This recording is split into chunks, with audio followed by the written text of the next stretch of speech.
Ayun oh. Hey, Boots. Hindi makita. Boots. Ay. Uy. Oh, ang ganda naman ng mata mo. Kakaingit naman yan. Magkakulay sila, tapos magkasingtaba rin sila. Oh, bagay pala. Ako pala yung amo niya kasi magkasingtaba kami. Uy, Boots, oh. Mag-diet nga tayo, makita nila kung gaano tayo ka-sexy.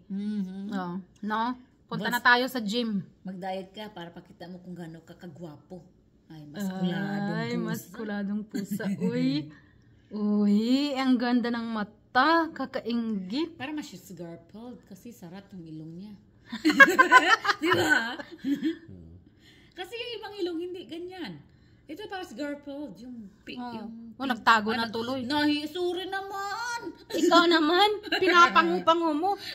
Oh, nagtago na. Huwag ka magtago. Kakainis ka, sabi niya. Oh, ayun. Oh, sabi niya, ayaw eh. Ay, naku. Sarat daw ako. Oh, nagsusumbong. Oh, tingnan mo, inaano ako dito, sabi niya kay daddy. Hindi naman. Healthy naman siya kasi moist yung ilong niya. Okay na. Alright, thank you. Kasama ang stock niyan, hindi ko alam.